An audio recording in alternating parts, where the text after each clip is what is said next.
and welcome to Thoughts from the Green Room with your host, Jeff Mays. This week's topic, define yourself.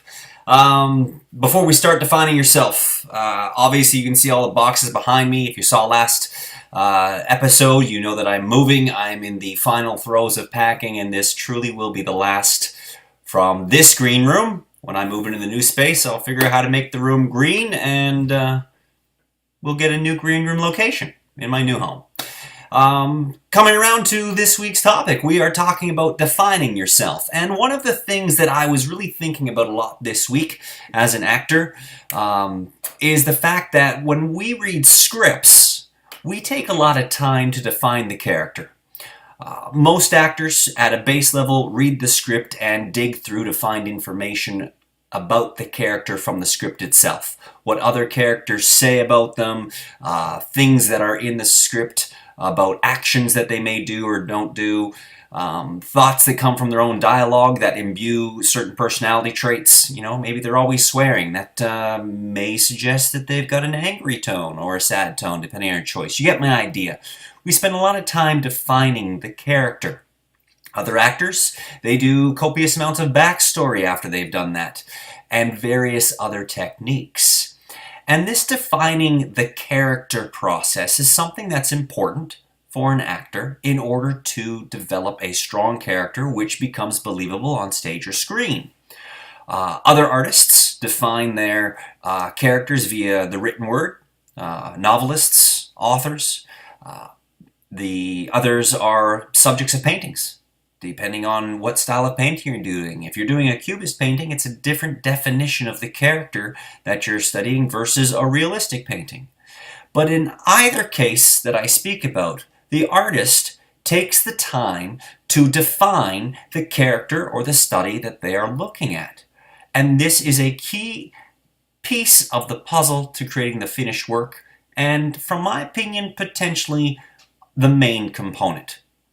At least for an actor. I can't speak for other art forms. And this led me to the thoughts of, what do we do to define ourselves?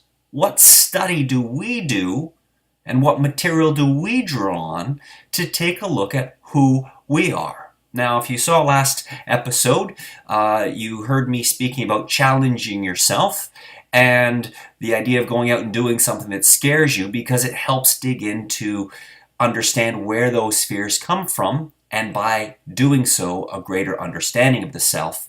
And that was the inkling of the thought that led to this episode. If we take that idea of challenging the self and defining or understanding where the fear comes from in the challenge, then we start to understand the self, and that is one aspect of self-definition. And taking that further for this week's thought process, it's the idea of, what else do we do? Do you self-reflect through a standardized or formalized form of meditation to look at your actions over the course of a day or a week or a month or a year? Do you go for long walks and reflect? Do you do any form of reflection, I guess, is the real question. Or what other activities do you do in order to help define who you are and understand who you are? It's important for an artist to create a full-bodied character in order for them to be believable and be realistic. So, why not look at the self in the same way and define in the same way?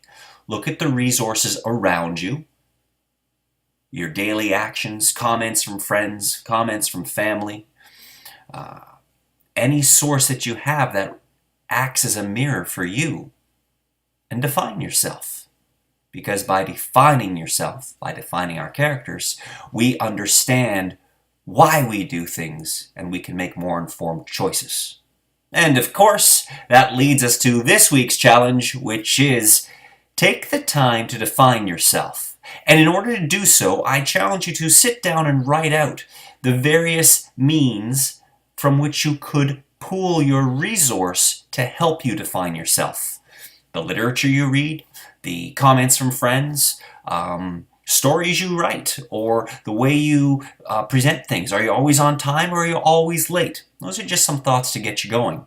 So take the time to write out your sources, and then in addition to that, take some formalized time. Set aside some time this week to reflect on those resources to help define who you are so you can make active choices to the way that you interact and behave with others and yourself.